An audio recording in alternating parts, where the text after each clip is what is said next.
Oremos, hermanos.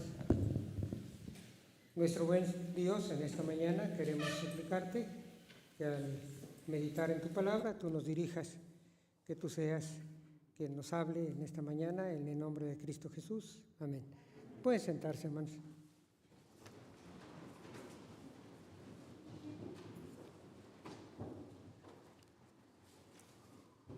Hace algún tiempo, al término de un servicio, estaba yo en la puerta, saludé a un visitante, di por hecho que era cristiano, pues traía su Biblia, se acercó a mí, me saludó cordialmente y me preguntó si era el pastor.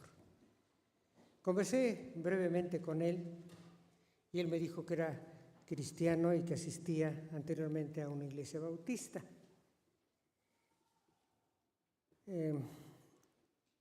Le invité a seguirnos acompañando en cultos posteriores y me sorprendió su respuesta. Él me dijo: yo solo estoy de visita. Ya superé la etapa de integrarme a una iglesia y de colaborar con ella, ser miembro de una iglesia. Nunca antes ni después he escuchado una declaración tan crudamente atrevida y además cumplida, porque en efecto fue visitante algunos meses y ya no volvió. Claro, hay algunos que no lo declaran, pero así son.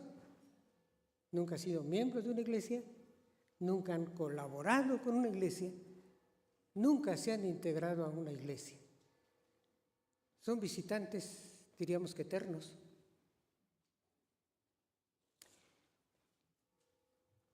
¿Por qué califiqué esa declaración de este hermano como crudamente atrevida? Bueno, se los voy a decir al final. Ahorita abran sus Biblias, por favor. Nuevamente en el Evangelio de Lucas, capítulo 10, versículo 25 en adelante. Aquí encontramos la parábola conocida como el buen samaritano. Las parábolas bíblicas tienen algunas características especiales. Se usa en la interpretación bíblica exclusivamente la palabra parábola para referirnos a los relatos ficticios, porque es literatura realmente una parábola. No quiere decir que la enseñanza sea ficticia, nada más el relato. Y el relato se refiere a lo que puede acontecer, acontece o acontecerá en alguna ocasión en la vida diaria, de la vida real. Si ustedes leen, por decir, la parábola del sembrador interpretada por el mismo Señor Jesucristo, ustedes verán que lo que pasó con el sembrador y con las semillas es algo que sucede, ha sucedido y puede seguir sucediendo. Así son las parábolas, ¿sí? Bueno, en esta parábola hallamos las siguientes 6 partes. Bueno, en todo el relato, no solo en la parábola. Una pregunta insidiosa. La respuesta obtenida de una fuente idónea. Y una consecuente invitación después de esta respuesta. Pero luego encontramos una pregunta evasiva. Y luego una respuesta esclarecedora. Y luego una concluyente exhortación. En la pregunta insidiosa, bueno, insidiosa significa malintencionada, dice lo siguiente, versículo 25. Y aquí un intérprete de la ley se levantó y dijo para probarle: Maestro, ¿haciendo qué cosa heredaré la vida eterna? El interrogador, hermanos, era un experto en el Antiguo Testamento, muy probablemente un escriba, fariseo, y era un intérprete pues de la Escritura, pero era un defensor profesional de las Escrituras y de la tradición. Los judíos consideraban a estos intérpretes de la ley como muy respetables, porque consideraban que era una respetable profesión dedicarse a esto. ¿Qué motivó la pregunta? La motivación de la pregunta pues, está en la palabra probarlo. En griego se puede decir también tentarlo. Es la misma palabra que se utiliza en el relato de la tentación del Señor, cuando Satanás se acercó a probarlo, a tentarlo. Es exactamente la misma palabra. Es decir, con la pregunta, el escriba, este experto en la ley, trataba de presionar a Jesús y lo iba a examinar según él, para evidenciar su ignorancia o su posición contraria a los rabinos prestigiados de aquellos días y obviamente reprobarlo. Como algunos maestros que tuvimos, ¿va? Me platicaba uno de mis hijos que llegaba un maestro y decía, les voy a hacer un examen. Y decía que les hacía una pregunta muy fácil. Y decía, esto nada más es con el motivo de reprobar a los que no vinieron. ¿Va? Bueno, este escriba lo que quería era reprobar al Señor, ponerlo en evidencia. Por eso es una pregunta insidiosa. Porque además el intérprete sabía la respuesta, hermanos. Y el tono el que la hizo. Llegó y le dice, maestro. Y daba por hecho el Señor que él sabía la respuesta y de hecho la sabía. Porque le preguntó, ¿haciendo qué? Él sabía que la ley mandaba hacer algo para obtener la vida eterna. Algo que obviamente nadie puede cumplir, porque nadie puede cumplir ni puede cumplir la ley excepto el Señor Jesucristo. Bueno, pero ese era el propósito de este intérprete de la ley. No preguntó porque dudara, lo cual es legítimo preguntar cuando dudamos, o porque fuera ignorante, también es legítimo preguntar cuando somos ignorantes, cuando no sabemos, o porque deseamos saber más, también es legítimo. Él no tenía ningún propósito de esos, como lo veremos enseguida. ¿Qué respondió el Señor? Pues él recurrió a la fuente idónea de la respuesta. Le dice, ¿qué está escrito en la ley? Y el interrogado, ¿verdad? Jesús se convierte entonces en el interrogador y comprueba el conocimiento del intérprete de la ley. Pero además lo lleva al intérprete de la ley a su propio campo. ¿De qué sabía el intérprete? Pues de la ley. Y lo llevó a la ley. ¿Sí? Dice, ¿qué dice? A lo conocido por él, a lo aceptado por este escriba, ahí lo llevó el Señor. Y que era la fuente idónea, la misma escritura, la ley. Y el intérprete demuestra su conocimiento de la ley. Aquel, versículo 27, respondiendo dijo, amarás al Señor tu Dios con todo tu corazón y con toda tu alma y con todas tus fuerzas y con toda tu mente y a tu prójimo como a ti mismo. Él responde de acuerdo a lo que dice la ley, pero además lo dijo de memoria, se lo sabía. Pero además, hermanos, esta era una respuesta de un experto conocedor de las Escrituras. Si ustedes buscan en el Antiguo Testamento un texto que diga esto, no hay ninguno. Que lo diga así, como lo respondió el escriba. En realidad es la unión de dos versículos que sí están en la Escritura, obviamente. Deuteronomio 6:5 y Levítico 19:18. Los unió. Para aquellos días así lo expresaban los judíos. O sea, él sabía. Y entonces da su respuesta correcta, reveló que sabía, que no necesitaba preguntar, ¿verdad? Y entonces Jesús le hace una consecuente invitación. Y le dijo Jesús, versículo 28, bien has respondido, haz esto y vivirás. El conocimiento, aunque sea correcto, muchas veces no basta. Se requiere cumplirlo, como en este caso. Obviamente, pues y nadie puede cumplir la ley, pero era la respuesta consecuente de acuerdo a lo que la ley decía y de acuerdo a lo que el escriba estaba diciendo, pero ahí no terminaba todo. ¿Sí?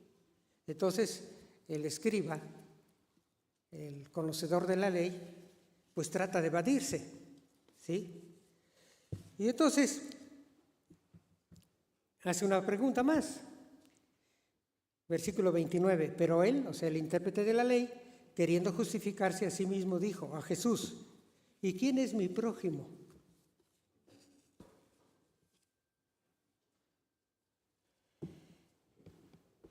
Jesús sabía que el intérprete de la ley conocía que debía hacer de acuerdo con la ley,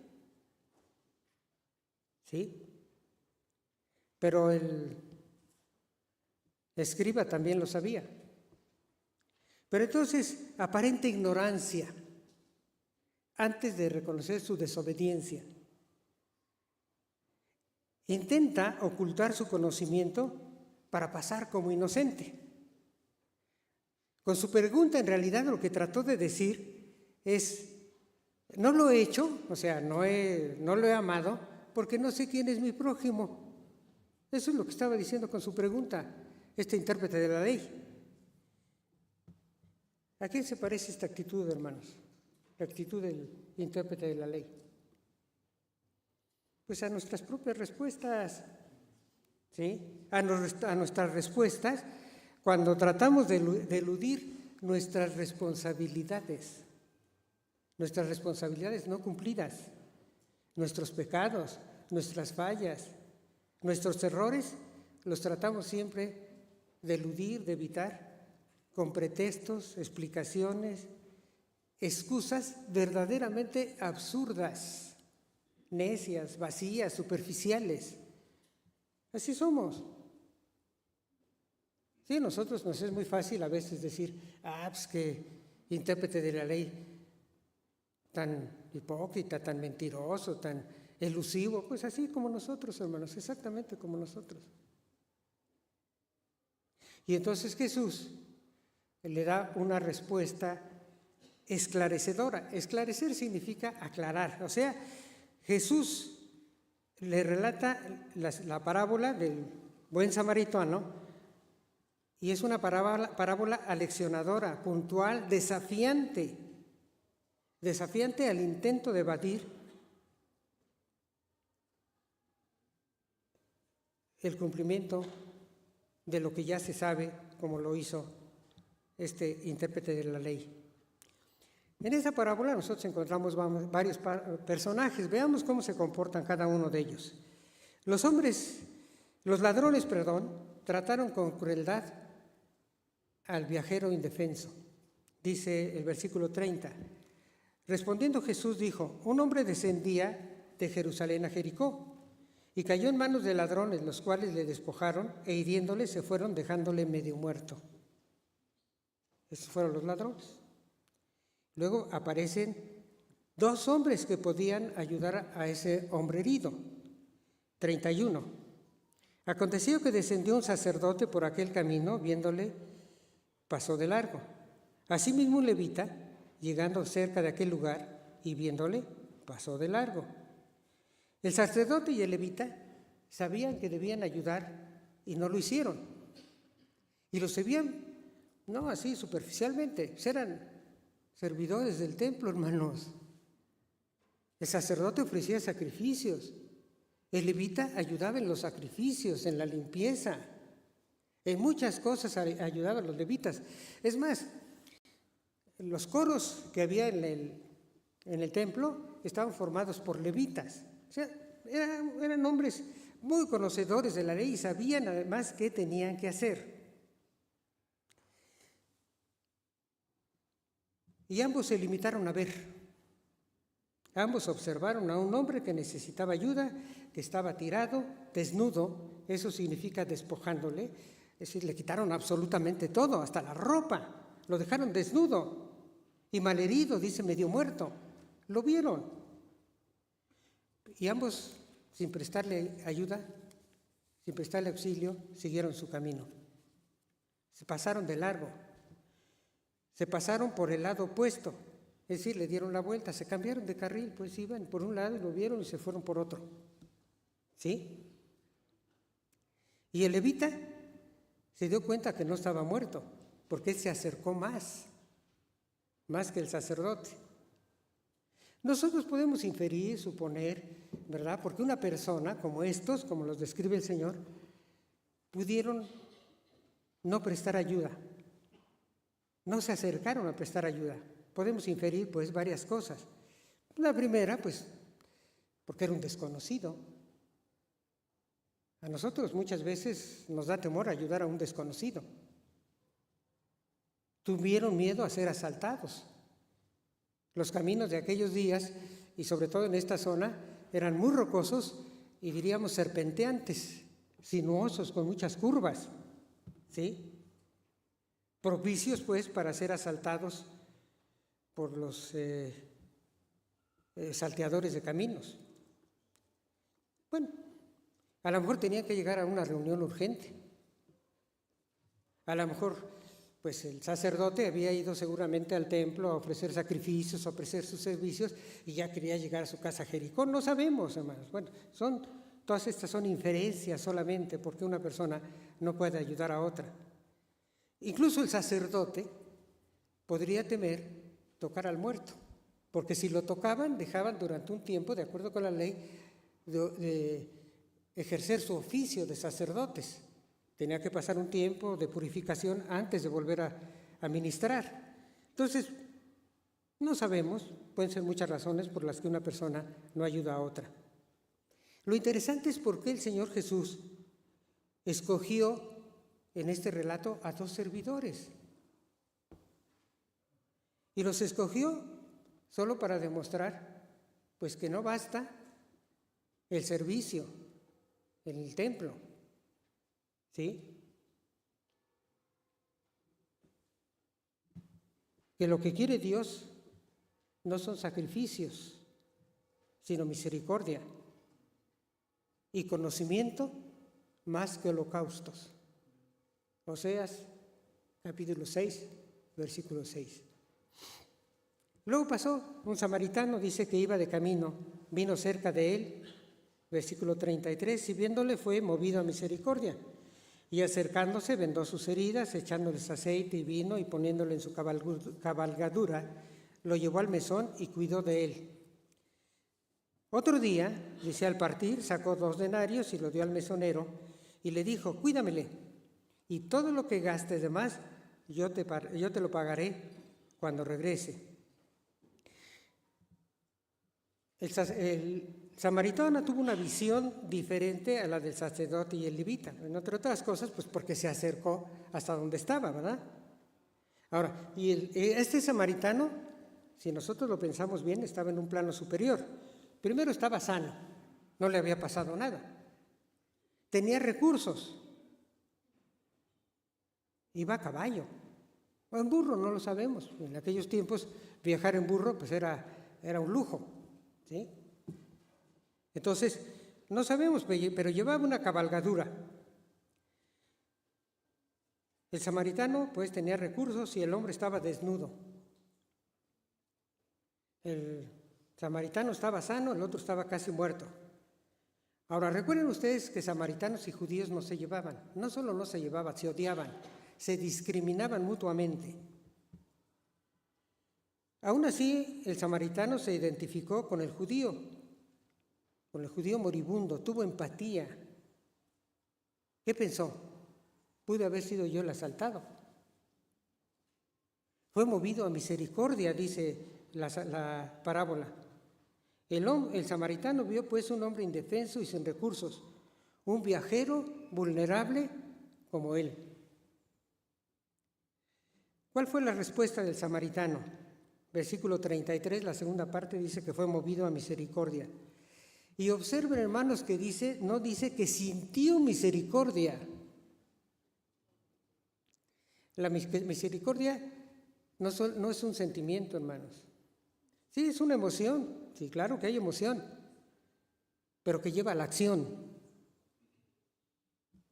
Incluso cuando el Señor le pregunta al intérprete de la ley que quién fue el que prójimo, él dijo, el que usó misericordia.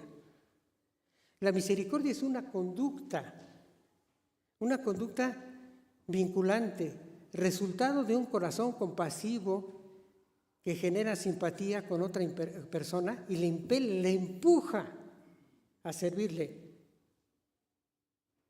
Empatía es comprender las necesidades del otro. Decimos que es vinculante, que significa que es la aceptación incondicional del otro. Fíjense, hermanos, la aceptación incondicional del otro. Enumero las 7 acciones del samaritano que evidencian la identificación, empatía y su vinculación con el judío. Vio, se acercó al necesitado, curó al herido, le cedió su cabalgadura, lo llevó a un lugar seguro, lo acompañó y cuidó de él, procuró dejarlo bien atendido y además pagó. Quizá alguien piense que eso, bueno, pues es una historia, pues es una parábola, es algo simbólico. Y pensarán que no sucede. Sí sucede, hermanos. Claro que sucede. Me platicaba mi hermana, la mayor, que ya está con el Señor, ¿verdad? Que cuando ellas eran niñas, entonces vivían en una casa de adobe. Y ahí por marzo, que dijo mi papá, se acercan las lluvias, tengo que arreglar ese techo. Y entonces dijo, porque si no, las lluvias pues nos van a empezar a gotear. Y se subió a arreglarlo. Y en eso pasó un hermano de la iglesia, o sea, se llamaba Luis, por cierto. Nada más de eso me acuerdo del nombre de él, no me acuerdo de su apellido, porque aunque lo conocí, pues era un hombre, cuando yo lo conocí ya era un anciano. Bueno, entonces resulta que este hermano de la iglesia era uno de los que le estaban hablando de Cristo a mi familia. Mi mamá, mi papá no conocían al Señor todavía, pero este hombre les hablaba y lo conocían y los invitaba a la iglesia y demás. Bueno, era un hombre de recursos. Entre otras cosas, bueno, pues tenía caballos, ¿no? Le gustaba montar. Y entonces dice que en el día pasó y vio a mi papá ahí en la azotea y le dijo, ¿qué haces, Panchito, Paquito? No sé cómo le decía, ¿verdad? Porque mi papá se llamaba Francisco. Dice, pues estoy arreglando el techo porque si vienen las lluvias y pues no quiero que se gotee. Y dice, pero no voy a acabar hoy. Y se fue. ¿Y qué creen que pasó en la noche? Llovió. Mi papá trabajaba de noche. Y llovió. No cayeron gotitas. Era lodo que se escurría, ¿sí? Y entonces el hermano Luis le dijo a su esposa, oye, ¿cómo estarán esas niñas? Vamos por ellas. Y salieron. Se llevaron impermeables y, bueno, como montaba, pues tenía sus impermeables especiales para cuando montaba, se los llevaron. Y fueron por mis hermanas y mi mamá.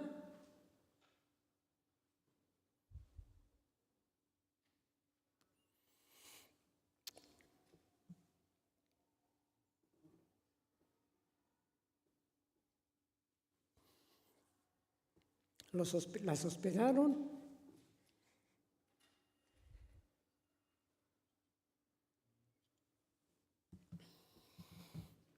Me decía mi hermana, ¿y qué crees? Nos prestaron sus camas y durmieron en el suelo.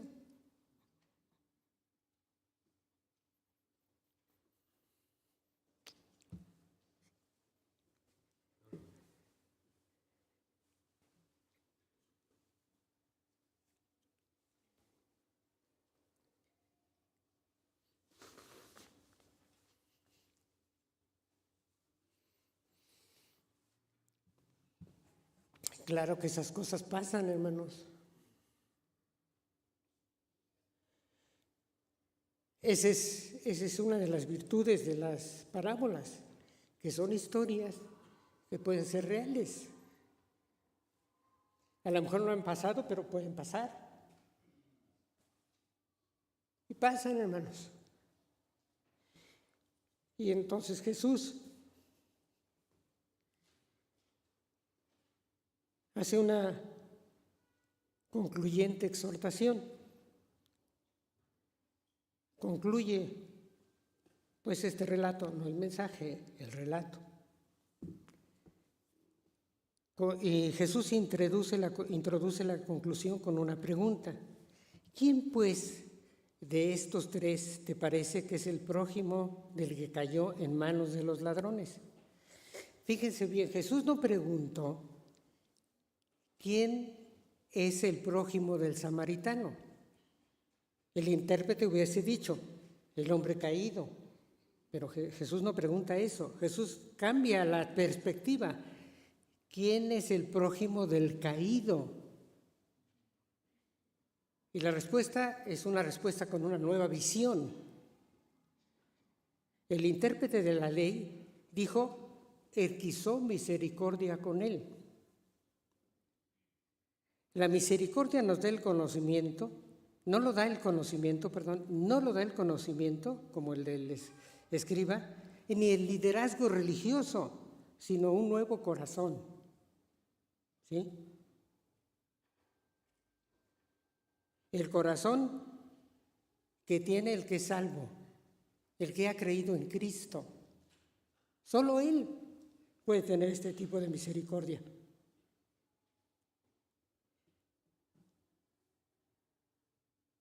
¿De quién somos prójimos nosotros?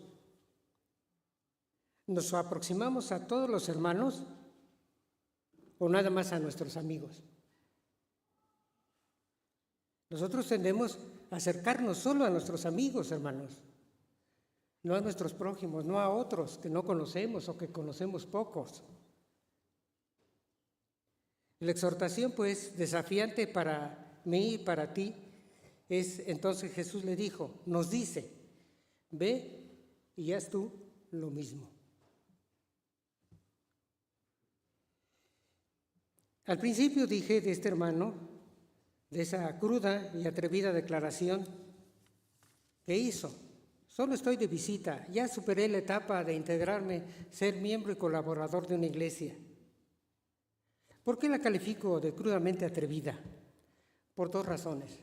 Primera, porque expresó como un hecho consumado una inexistente posibilidad y por tanto irrealizable determinación.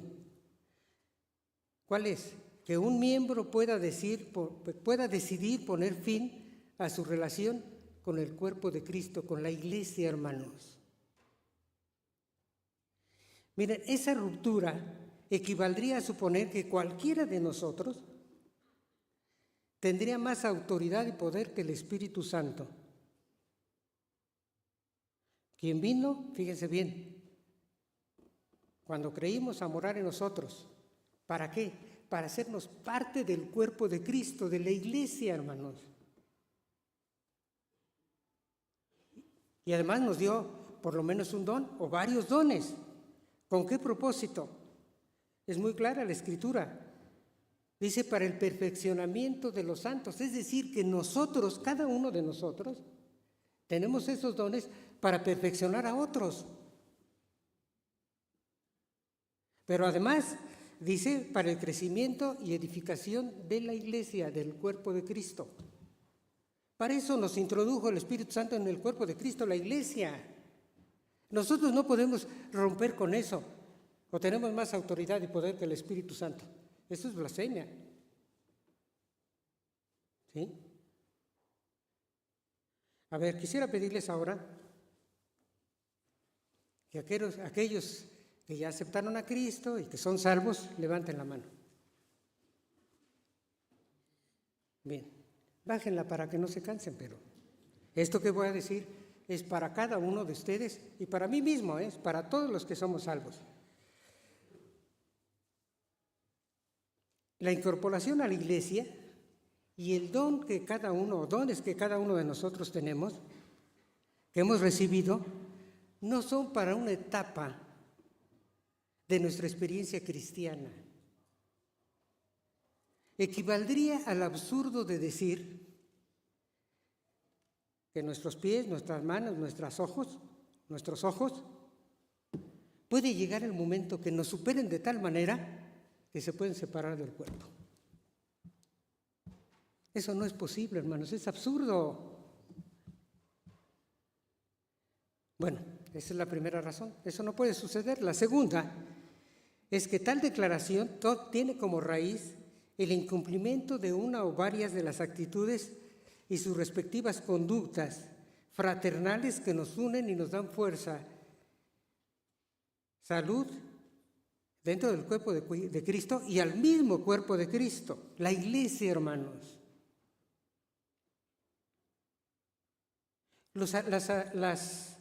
Lo contrario de las actitudes fraternales, de las cuales hemos hablado durante los últimos 3 domingos y son la soberbia.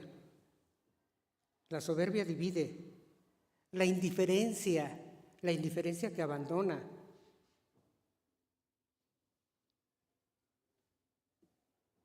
El rencor, o sea, la falta de perdón, que amarga y rompe la comunión. Y la inmisericordia, que a veces digo yo que raya en la ataraxia. La ataraxia es una palabra rara, ¿verdad? Pero es la absoluta quietud mental y volitiva y emocional ante las situaciones de los demás. Eso decían los epicúreos, por ejemplo, ¿no? Y que era la felicidad, esa absoluta indiferencia a todo lo que pasa. Y hay quienes en la iglesia no se gozan con el que se goza, ni llora con el que llora. Y eso es lo que nos manda la Escritura que tenemos que hacer. Nuestra soberbia, indiferencia, rencor y misericordia son como toxinas, hermanos. Esas que dicen que enferman, que causan enfermedades autoinmunes, ¿verdad?, a nuestro cuerpo. Bueno, pues a quien le causan esta soberbia, indiferencia, rencor y misericordia, son como toxinas que causan enfermedades, autoinmunes a la iglesia. ¿Por qué? Porque dañan, debilitan desde dentro, hermanos, y debilitan al cuerpo de Cristo. Miren, hermanos, necesitamos todos, la iglesia necesita de la mía y de la tuya humildad. Necesitamos aceptar que somos limitados y que como miembros del cuerpo de Cristo dependemos de los demás. La humildad nos vincula, nos une. Necesitamos aceptar que somos limitados, pues, humildad. Nuestros hermanos de la iglesia necesitan de nuestro, el mío y el tuyo, soporte. Soportar es mucho más que la tolerancia. Casi siempre que se habla de soportar, pensamos en la tolerancia. Es decir, que no tomemos en cuenta lo que dicen otros de mí, las opiniones contrarias o los defectos de otros, que debemos tolerarlos. Sí incluye eso el soporte, pero no es todo, hermanos. Soportar es apoyar a otros con acompañamiento, con oración, con escucha. Fíjense, no dije consejo, escucha. Y les voy a decir por qué. Fíjense que nosotros los que damos consejo, nos damos cuenta que muchos que vienen a pedir consejo ya saben qué tienen que hacer. Nada más quieren oírlo de otro, a lo mejor para echarle la culpa, ¿no?, si se equivocan. Pero ya saben qué hacer. Pero a veces el escucharlos produce en las personas una reflexión. Como cuando nosotros nos escuchan, decimos, pues si estoy diciendo ya lo que debo hacer. Por eso es muy importante. Eso es soportar. También significa la ayuda económica o el servicio. El soporte evidencia nuestro amor, hermanos. Nuestros hermanos de la iglesia necesitan que les pidamos perdón y que los perdonemos. Perdonar consiste en decidir y declarar que no vamos a cobrar una deuda. Se habla de que esto libera al perdonado. No, nos libera también a los que perdonamos, hermanos, porque nos trae gozo y paz. cuando perdonamos. Me acuerdo haber leído una frase hace mucho tiempo que decía, superior al martirio de odiar es el deleite de perdonar. Y hace 8 días nos hablaron del gozo del perdón, porque produce gozo cuando nosotros perdonamos. Somos liberados nosotros mismos. También nuestros hermanos de la iglesia necesitan de la mía y la tuya, empatía. La empatía nos proporciona una visión clara de las necesidades de mi hermano, que pueden ser o son semejantes a las mías, y nos mueve a ser misericordiosos.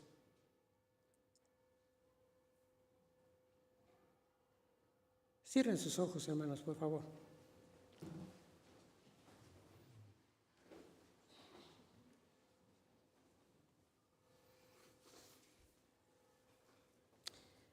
Y te invito, hermano, a que primero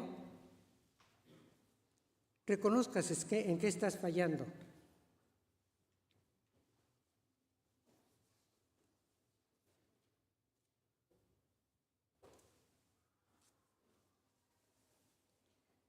Ahora, confiesa a Dios tu altivez, tu soberbia.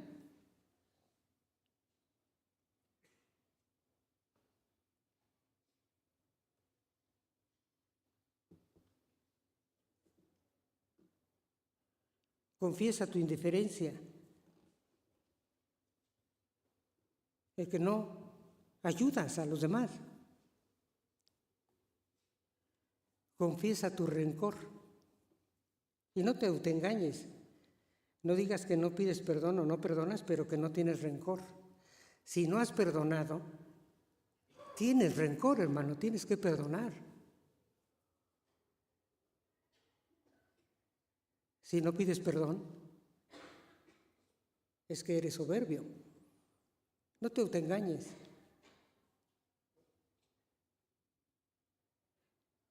Confiesa tu insensibilidad ante las necesidades de los demás.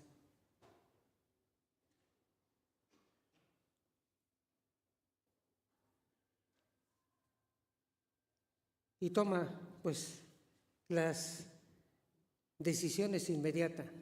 Busca el perdón, empieza a ayudar.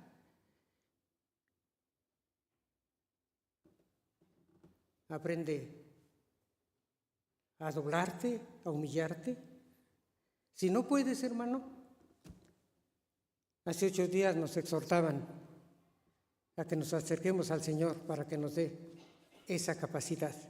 El Espíritu Santo está dispuesto a darnos todas esas capacidades. Padre Celestial, te damos gracias por tu iglesia, por el cuerpo de Cristo donde tú nos has puesto. Permite, Señor, que cada uno de nosotros hagamos a un lado nuestro yo, nuestra soberbia, nuestra altivez, que podamos humillarnos, que podamos reconocer las virtudes, las cualidades, lo que otros nos pueden proporcionar, nuestra dependencia que tenemos de ellos. Te pedimos también, oh Padre, que podamos soportar, ayudar a los hermanos en sus necesidades,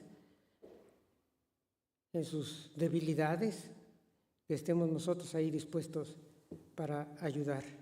Y Señor, que perdonemos, que pidamos también perdón cuando nosotros hemos ofendido, hemos fallado. Y Señor, haznos sensibles a las necesidades de los demás. Que podamos, Señor, ser empáticos, misericordiosos, Señor. No solo que digamos cuánto sufres, sino aquí está mi mano, aquí está mi ayuda.